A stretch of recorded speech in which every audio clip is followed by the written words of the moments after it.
भूपेश बघेल जी, श्री अजय कुमार लल्लू जी, श्री नसीमुद्दीन सिद्दीकी जी, श्री प्रदीप जैन आदित्य जी, ब्रिजलाल खाबरी जी, राकेश सचान जी, श्री जयवंत सिंह जी, श्री आलोक चतुर्वेदी जी, श्री विक्रम सिंह जी, श्री नीरज दीक्षित जी, श्री विजेंद्र व्यास जी, showman भाई जी, श्री जगदीश नारायण शर्मा जी, श्री सुरेंद्र सिंह जी सरसेला, श्री तुलसीदास लोधी जी, यहाँ पर उपस्थित सारे नेतागण, कांग्रेस पार्टी के पदाधिकारी, सचिव, महासचिव, आप सबका इस सभा में स्वागत। इसके साथ साथ बुंदेलखंड के सब भैया बहनन को राम राम और सब मड़ियन को, सब मोड़ियन को बहुत बहुत प्यार। हमारे बड़े भाग कि हमको आल्हा उदल, रानी लक्ष्मीबाई, झलकारी बाई, महाराजा छत्रसाल, दीवान हरदौल जो, राष्ट्र कवि मैथिली शरण गुप्त, स्वामी ब्रह्मानंद महाराज की महान और वीरों की धरती पर आबे को मौका मिलो। महोबा वालों, यहाँ आकर मुझे बहुत खुशी हो रही है और एक तरह से थोड़ा दुख भी है। 2 हफ्ते पहले मैं आप ही के बुंदेलखंड में ललितपुर गई थी। मैंने सुना कि 2 किसानों ने आत्महत्या की है और 2 किसानों की मृत्यु खाद की लाइन में खड़े खड़े हो गई। तो मैंने सोचा कि मुझे जाना चाहिए, मिलना चाहिए। और जो मैंने देखा, जो मैंने सुना, उससे मुझे खास तौर पे बुंदेलखंड के लोगों के लिए बहुत दुख हुआ। जब मैं वहां पहुंची तो एक छोटे से घर में उन किसानों के परिवार के सदस्य बैठे थे। मैंने उनकी विधवाओं से बात की, उनकी बेटियों से बात की, उनके भाइयों से बात की। पता चला कि सिंचाई का पानी नहीं मिल रहा था। अचानक 2-3 दिनों के लिए अच्छी तरह से बारिश हुई। जब बारिश हुई तो बहुत खुश हो गए थे। उन्होंने सोचा कि अगर अच्छी खाद डाल दूं तो फसल अच्छी तरह से उग जाएगी। तो खाद वितरण केंद्र में गए। वहां पे उन्होंने, लाइन लगी थी, लाइन में खड़े हो गए। 2-3 दिन लाइन में खड़े रहे। घर नहीं आए, कुछ खाने को नहीं मिल रहा था, जो भी आसपास मिल रहा था वो मिल गया। पीने को पानी नहीं मिला। लाइन में खड़े खड़े उनकी मृत्यु हो गई। जो 2 किसानों ने आत्महत्या की, वे भी लाइन में खड़े खड़े मायूस हो गए। खाद खत्म हो गई, उनकी बारी नहीं आई। 2.5 लाख 3 लाख का कर्ज था। घर आए, कुछ कहा नहीं किसी से, चुपचाप से चले गए दूसरे कमरे में, आत्महत्या कर ली। तो जब मैं परिवारों से बात कर रही थी तो पता चला कि तमाम किसान इस पूरे बुंदेलखंड में कर्ज में डूब रहे हैं। खाद का वितरण सही ढंग से नहीं होता, बल्कि उसके बाद जब हम खाद के केंद्र में, वितरण केंद्र में गए तो वो सरकारी केंद्र बंद पड़ा था। 2 प्राइवेट केंद्र खुले थे, उसमें लाइनें लंबी लंबी लगी थी। खाद नहीं मिल रही है, मटर, चना, गेहूं का दाम नहीं मिलता, सिंचाई के लिए पानी नहीं है। भूपेश बघेल जी ने कहा कि आवारा पशु की जो समस्या है वो सिर्फ उत्तर प्रदेश में नहीं है, सिर्फ बुंदेलखंड में नहीं है, छत्तीसगढ़ में भी थी। लेकिन जब सरकार की नीयत ठीक थी, इनकी सरकार ने एक ऐसी व्यवस्था बनाई, ऐसी योजना बनाई कि अब वहां पे ये समस्या नहीं है। वो कह रहे हैं कि गोबर को भी खरीदते हैं, किस लिए? ताकि ये समस्या दूर हो, ताकि आवारा पशु न घूमे। यहाँ उत्तर प्रदेश की सरकार तो ये मानती और पहचानती भी नहीं है कि ये एक बड़ी समस्या है। हम 2019 के चुनाव में जब यहाँ आए थे तो मुझे याद है कि यही समस्या सब किसानों ने बताई। आज 2 साल हो गए हैं, 3 साल होने को जा रहे हैं, अभी भी इस समस्या को हल करने के लिए कुछ नहीं किया गया है। 1500 किसानों ने आत्महत्या की है सिर्फ बुंदेलखंड में। आप सब जानते हैं कि महंगाई किस तरह से बढ़ रही है, डीजल और पेट्रोल का क्या दाम हो चुका है। यहाँ से बहुत पलायन होता है और पलायन इसलिए होता है क्योंकि रोजगार बुंदेलखंड में नहीं मिलता। आपने देखा कोरोना के समय जिनका जहां बड़े बड़े शहरों में बुंदेलखंड के भाई बहन थे, उनको किस तरह से घर आना पड़ा।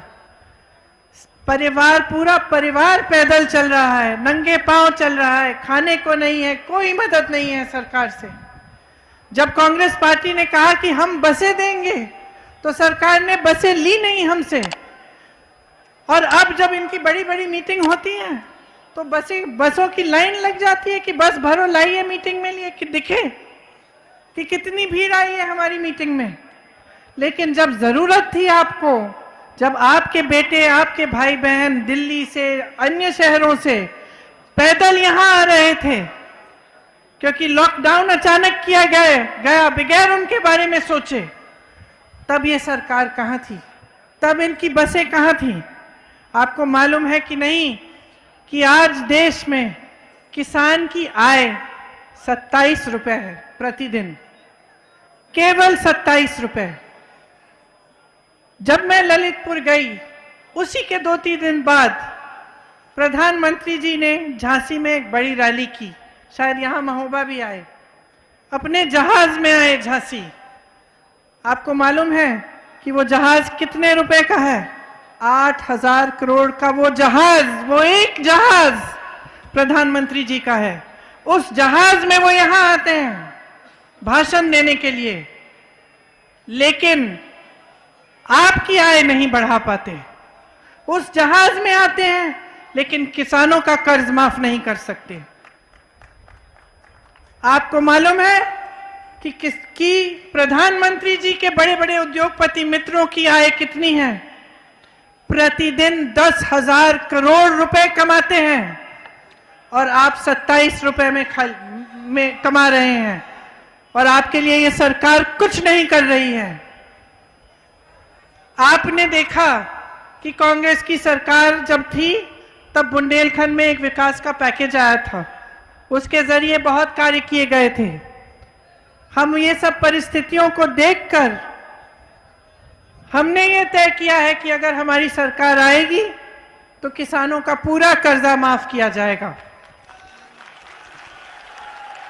आपने छत्तीसगढ़ के मुख्यमंत्री जी से सुना कि उन्होंने कितने कर्ज माफ किए हैं छत्तीसगढ़ में। इससे पहले देश भर में 72,000 करोड़ रुपए का कर्जा कांग्रेस पार्टी ने माफ कराया। आपको गेहूं और धान का जो दाम है वो 2,500 रुपए आपको मिलेगा अगर हमारी सरकार आएगी।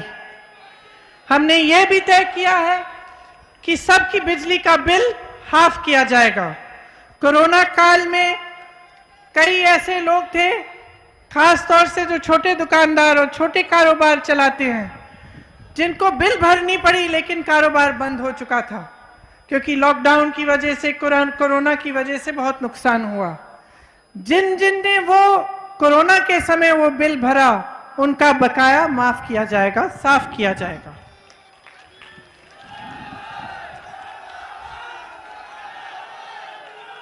हमने ये भी तय किया है कि जो आवारा पशु की समस्या है उसको दूर करने के लिए जो छत्तीसगढ़ में मॉडल है वही हम यहाँ पे भी करवाएंगे, ताकि यहाँ पे भी जो ये समस्या इतनी बड़ी हो चुकी है कि मेरी बहनें भी रात मैंने सुना है कि आप भी रात खेत में बैठी रहती हैं आवारा पशुओं को भगाने के लिए, मेरे भाई भी बैठते हैं, तो ये समस्या इससे दूर हो जाएगी।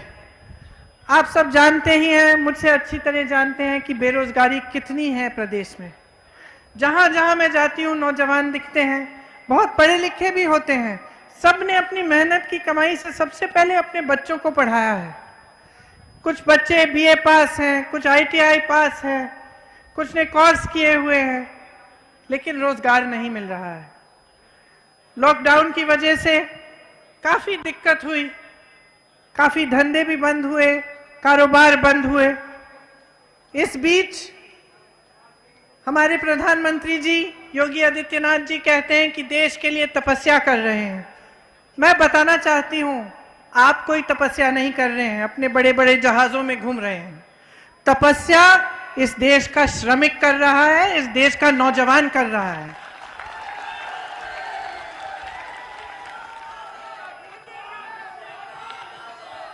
जिन परिवारों को सबसे ज्यादा आर्थिक मार कोरोना के समय मिली, जिनको जो सबसे ज्यादा गरीब हैं, जिनके छोटे छोटे कारोबार बंद हुए, उनके लिए अगर कांग्रेस की सरकार आएगी तो 25,000 रुपए दिए जाएंगे ताकि वो फिर से अपने पैरों पर खड़ा हो सके। हमने तय किया है कि 20 लाख सरकारी रोजगार दिलवाएंगे, और अगर कोई भी बीमारी हो, कैसी भी बीमारी हो, तो 10 लाख रुपए तक सरकार इलाज कराएगी।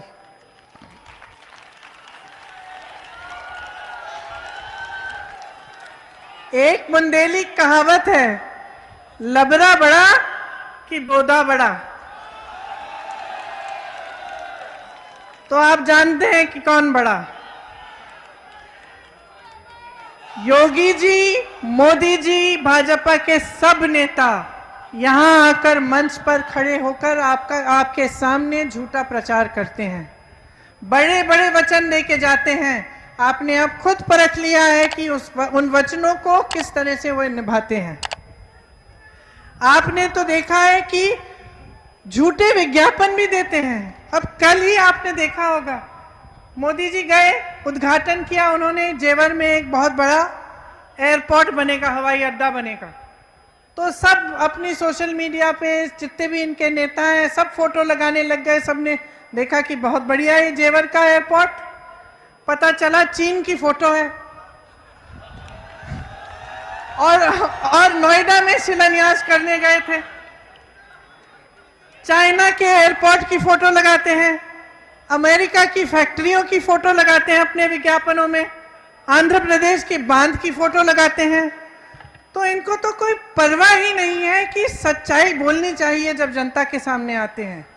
उनको ये एहसास नहीं हो रहा है, वो समझ नहीं पा रहे हैं कि आपके प्रति कोई जवाबदेही है उनकी।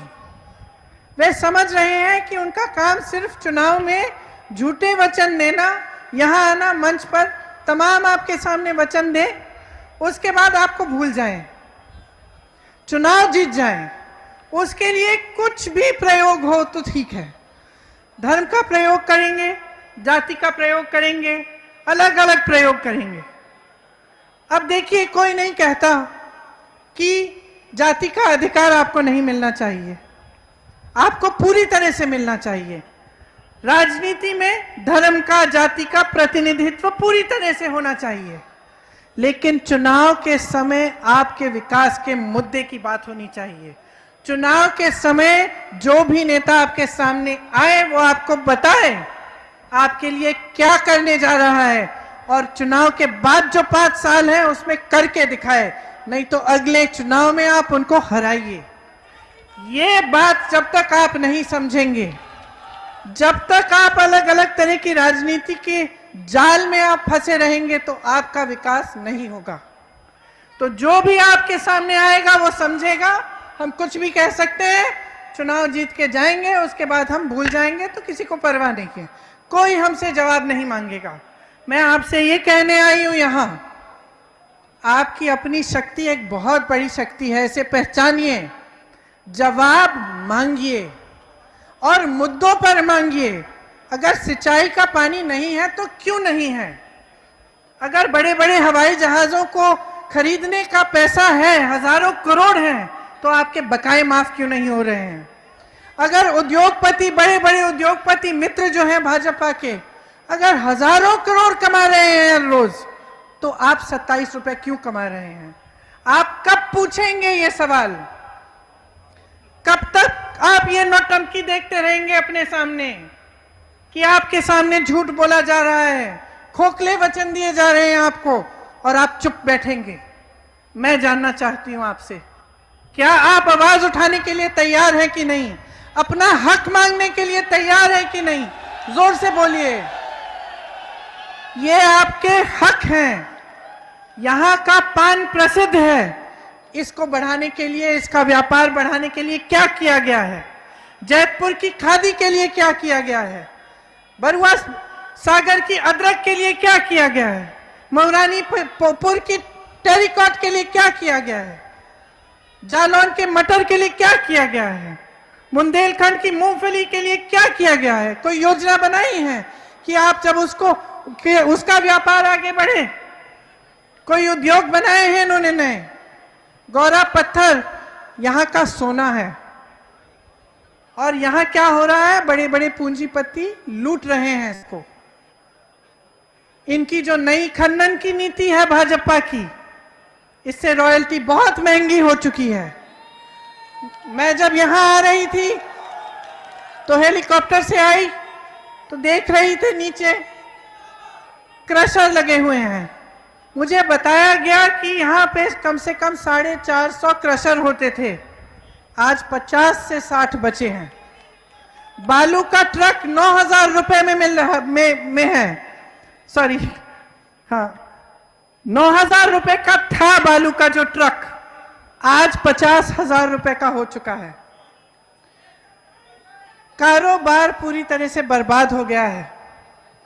हजारों मजदूर बेरोजगार हैं। ढाबा का जो व्यवसाय होता था, खनन के चलते अच्छा चलता था, उसको नुकसान हुआ है, और पूरी तरह से भूमाफिया सक्रिय हो गई है। भाजपा की मित्र बड़ी बड़ी बाहरी कंपनियों को ला रहे हैं यहां पे, लेकिन स्थानीय लोगों को कुछ नहीं मिल रहा है। अधिकारियों ने एक वसूली गैंग बना रखी है। आपने देखा होगा कि कबरई के क्रशर कारोबारी इंद्रकांत त्रिपाठी की किस तरह से हत्या हुई। आज भी उनके हत्यारे फरार हैं, आज भी उनको पकड़ा नहीं है। बुंदेलखंड पर्यटन में बुंदेलखंड एकदम आगे बढ़ सकता था। यहां अपार संभावनाएं हैं।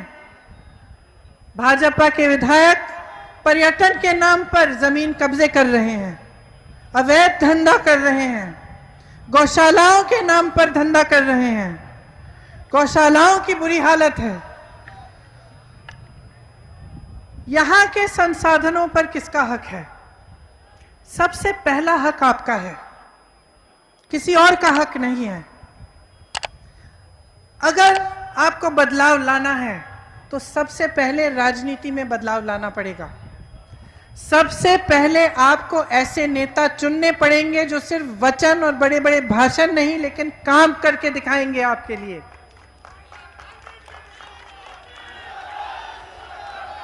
हमने ये तय किया है कि बुंदेलखंड के लिए एक स्थायी बुंदेलखंड विकास का बोर्ड होना चाहिए। भाजपा की तरह चुनावी बोर्ड नहीं, एक स्थायी विकास का बोर्ड जो यही हो, जहां से आपकी जो समस्याएं हैं वो यहां से ही हल हो सकें। हर साल आपके लिए, बुंदेलखंड के लिए यहां से एक विकास की बजट बने, और विकास बोर्ड सीधे पंचायतों से जुड़े। बुंदेलखंड विकास बोर्ड की कमान बुंदेलखंड के ही लोगों के हाथों में हो। हम चाहते हैं कि सरकार आपके द्वार आए। यहाँ की जो समस्याएं हैं उसके लिए यहाँ पे एक अलग विकास का सचिवालय बने, छोटे बड़े कार्यालय यहीं पे हों, ताकि आपको दूर दूर जाना नहीं पड़े अपनी समस्याओं को हल करने के लिए। मंडियों का सही उपयोग होना चाहिए। मंडियों में आपके पान, मटर, चना, मूंगफली की खरीद हो। एक फूड प्रोसेसिंग के यूनिट लगने चाहिए यहाँ पे। मनरेगा को आप जानते हैं कि कांग्रेस ने शुरू किया, और उसको आस्ते आस्ते कमजोर किया जा रहा है। जो मनरेगा में आपको काम मिलते थे वो अब ठेकेदारों को मिल रहे हैं। तो मनरेगा को फिर से मजबूत बनाना हमारा काम है और हम चाहते हैं कि अगर हमारी सरकार आएगी तो हम मनरेगा को फिर से मजबूत बनाएंगे। यहाँ पे नए उद्योग लगाना बहुत ही जरूरी है। आपको याद होगा कि कांग्रेस ने जो पैकेज किया था उसके द्वारा कई नए उद्योग लगे थे। अब हम चाहते हैं कि हम और मजबूती से ये कार्य करें। भाजपा की जो खनन नीति है इसको हम खत्म करना चाहते हैं। खनन नीति में हमारा ये विचार है कि स्थानीय लोगों को सबसे ज्यादा प्राथमिकता मिलनी चाहिए। जल स्रोतों का संरक्षण होना चाहिए। यहाँ पे आला उदल की संस्कृति के लिए एक सांस्कृतिक केंद्र बनना चाहिए। कीरत सागर, कटली मेला स्थल, गोरखगिरी पर्वत, ऐसे तमाम पर्यटन स्थल हैं बुंदेलखंड में। इनका विकास होना चाहिए ताकि पर्यटन से रोजगार बने और आपकी कमाई हो। मेरी बहनें आप यहाँ बैठी हैं, देखिए जहाँ जहाँ जाती हूँ मैं अपनी बहनों से मिलती हूँ और मुझे ये एहसास होता है कि समाज का सारा बोझ मेरी बहनें उठाती हैं। जो महंगाई आजकल है उसका बोझ आप उठा रही हैं। आप खेती में भी काम करती हैं, जहाँ जहाँ बाहर नौकरी मिल सकती है आप वो नौकरियाँ भी करती हैं, रोजगार आपको जहाँ मिलता है आप करती हैं। उसके बाद घर आती हैं, घर संभालती हैं, बच्चों की परवरिश आप करती हैं और जो नई पीढ़ी है उसका भविष्य आप ही के हाथों में है। मैं भी एक महिला हूँ, मैं समझती हूँ कि आप पर कितना बोझ है और कितनी शक्ति, कितने सम्मान के साथ आप उस बोझ को उठाती हैं। देखिए आज की जो परिस्थिति है, सरसों का तेल इतना महंगा हो गया है। आपको सरकार ने कहा कि एक गैस का सिलेंडर देंगे, गैस का सिलेंडर चलो दे दिया। क्या उससे आपकी समस्याएं खत्म हो गई? क्या सरकार का आपके प्रति यही एक जिम्मेदारी थी कि एक गैस सिलेंडर पकड़ा दें, कि कोई और भी जिम्मेदारी थी? आपको मजबूत करने की जिम्मेदारी, आपके हाथों में अपनी शक्ति देने की जिम्मेदारी। क्या आपको पूछा सरकार ने कि उस एक गैस सिलेंडर के बाद आप कैसे 1000 रुपए का गैस सिलेंडर खरीदेंगी? आज टमाटर खरीदने जाएंगे तो आपको पेट्रोल डीजल के दाम का टमाटर नहीं मिल रहा है। तो स्थिति इतनी खराब हो चुकी है और जहां जहां मैं जाती हूं मैं अत्याचार देखती हूं।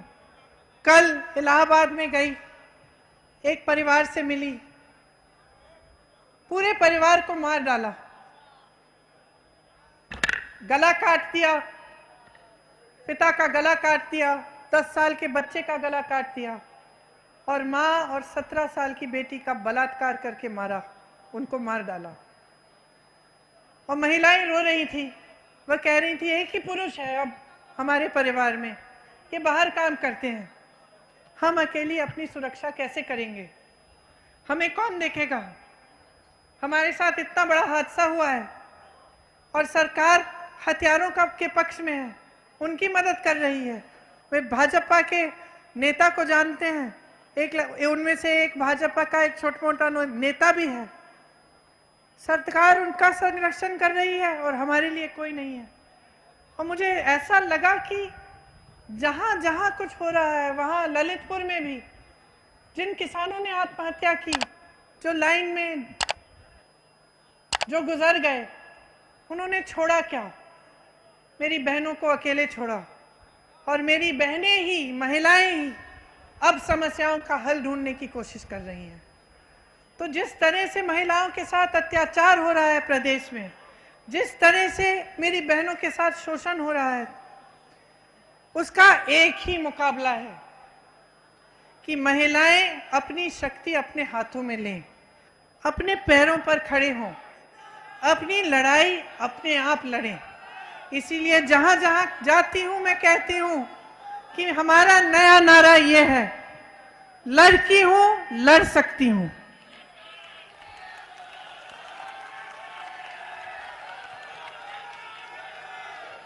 इसका मतलब क्या है? इसका मतलब है कि अब हम इंतजार नहीं करेंगे। हम इंतजार नहीं करेंगे कि कोई और आकर हमारी समस्या को सुलझाए। हम अपनी समस्या को सुलझाने के लिए खुद खड़े होंगे। हम चाहते हैं, कांग्रेस पार्टी ने ये ऐलान किया है कि 40% टिकट इस चुनाव में, आने वाले चुनाव में महिलाओं को देंगे, ताकि महिलाएं पूरी तरह से विधानसभा के चुनाव में भागीदार बने, विधानसभा में बैठें। जब नए नए कानून बने उनके लिए, तब महिलाएं कानून भी बनाएं, उनकी भागीदारी हो, उनकी आवाज हर जगह उठे। इसीलिए महिलाओं के लिए हम कुछ खास प्रतिज्ञाएं करना चाहते हैं। मैंने एक प्रतिज्ञा पत्र बंटवाया है, शायद आपको मिला होगा। इसमें जो छात्राएं 12वीं कक्षा में हैं उनको स्मार्टफोन दिया जाएगा।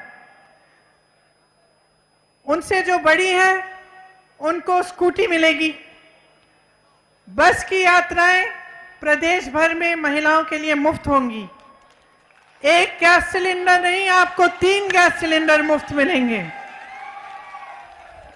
मेरी आशा बहू और आंगनवाड़ी की जो बहनें हैं अक्सर मुझसे मिलती हैं।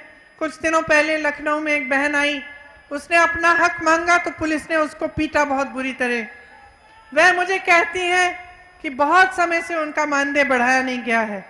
अगर हमारी सरकार आएगी तो हमने प्रतिज्ञा ली है कि 10,000 रुपए मानदेय आशा बहुओं और आंगनबाड़ी की बहनें की होगी। जितनी है जो 20 लाख जो नौकरियां हैं, जो रोजगार हैं, जो हम देना चाहते हैं, इसमें से 40% हम महिलाओं को देंगे। और जो पहले से आरक्षण लागू है उसी के अंडर आएगा, लेकिन 40% महिलाओं को भी मिलेंगी ये रोजगार। विधवा पेंशन 1,000 रुपए का होगा। दलित छात्रावासों के लिए आधुनिक नई हम फैसिलिटीज बनवाएंगे और सुविधा बनवाएंगे। स्वयं सहायता समूहों एवं जहल सहेलियों का सरकारीकरण किया जाएगा। वीरांगना जलकारी भाई जैसी वीरांगनाओं के नाम पर महिलाओं के लिए एक दक्षता विद्यालय हर एक जिले में बनेगा, जिसमें आधुनिक से आधुनिक सुविधाएं होंगी। तो देखिए, आपके लिए बहुत प्रतिज्ञाएं, बहुत योजनाएं हमने सोची है और हम आपके सामने हम कह रहे हैं हम करेंगे। तो आप यकीन कैसे कर सकते हैं मेरी बातों पर? आपके सामने जो भी आता है वो प्रतिज्ञा, वो वचन करके चले जाता है। तो आपको कैसे यकीन होना चाहिए कि कांग्रेस पार्टी के नेता जब आपके सामने आते हैं और कुछ कहते हैं तो उस पर खरा उतरते हैं। 2 चीजें हैं। सबसे पहले तो हमारे मुख्यमंत्री जी आपके सामने आए और इन्होंने आपको बताया कि किस तरह से छत्तीसगढ़ में और जहां जहां हमारी सरकारें हैं वहां जो प्रतिज्ञाएं की गई वे निभाई गई। और दूसरी बात आप याद करिए कि जब बुंदेलखंड का पैकेज बना था तो यहां पर BHEL का प्लांट लगाया गया, परीक्षा थर्मल पावर प्लांट लगा, राजघाट का बांध बनाया गया, बंजर जमीनों को खेती युक्त बनाने के लिए ग्रासलैंड का संस्थान बनाया, रानी लक्ष्मीबाई कृषि विद्यालय विश्वविद्यालय बनाया, झांसी मेडिकल कॉलेज बना, बुंदेलखंड का विश्वविद्यालय बना, बुंदेलखंड में एक नवोदय विद्यालयों की जाल फैलाई गई, 72,000 करोड़ रुपयों का कर्ज माफ किया गया। उसमें से नहीं, अलग से 12,000 करोड़ का एक पैकेज बना था। ये सब कांग्रेस की सरकार ने किया था। तो जब हम आपके सामने आते हैं तो हमें अच्छी तरह से एहसास है कि हम आपके प्रति जवाबदेह हैं। हम जानते हैं कि अगर हम वचन निभाएंगे, हमें उस वचन को आपको देंगे तो हमें उस वचन को निभाना पड़ेगा, क्योंकि हमारी नीयत साफ है। आपने भाजपा के नेताओं की नीयत 5 सालों से देख ली है। आपके लिए क्या हुआ, आपके लिए क्या किया गया, आप सब मेरे से अच्छी तरह जानते हैं। सपा की सरकार आई, आपको लूटा गया। बसपा की सरकार आई, कुछ नहीं किया गया आपके लिए। भाजपा की सरकार आई, तमाम झूठे वादे किए, उनको निभाया नहीं। उनकी नीयत साफ नहीं है। मैं यहां खड़े होकर आप सबसे कहना चाहती हूं कि जिन जिन लोगों से मैं मिली हूं उत्तर प्रदेश में, जहां जहां गई हूं, जिन जिन गांव में गई हूं, जिन परिवारों से मिली हूं, जहां जहां मैंने देखा है कि दुख है, दर्द है, मैं समझी हूं कि आपको एक ऐसी सरकार की जरूरत है जो आपके साथ, जिनकी आपके साथ संवेदना हो, जो आपकी समस्याओं को समझे और सुलझाने की दिल से कोशिश की। और मैं चाहती हूं कि उत्तर प्रदेश में आने वाले समय में एक ऐसी ही कांग्रेस की सरकार आए जो आपकी समस्याओं को सुलझाने के लिए दिन रात काम करे, पीछे नहीं हटे। तो आपसे आग्रह करती हूं कि आप अपनी शक्ति को अच्छी तरह से पहचानिए, उसको मजबूत बनाइए। मेरी बहनें यहाँ हैं, एक बहुत बड़ी शक्ति है। आप चाहें तो ये प्रदेश बदल सकता है, लेकिन आपको चाहना पड़ेगा, आपको समझना पड़ेगा और आपको अपनी शक्ति को पहचान कर आगे बढ़ना पड़ेगा। आपको बहुत बहुत धन्यवाद। बुंदेलखंड की जय, बुंदेलखंड की जय, बुंदेलखंड की जय। जय हिंद। दीदी, हमारे जो महोबा के लोग हैं आपको कुछ भेंट करना चाहते हैं। सबसे पहले मैं सागर सिंह ये निमंत्रण करता हूं।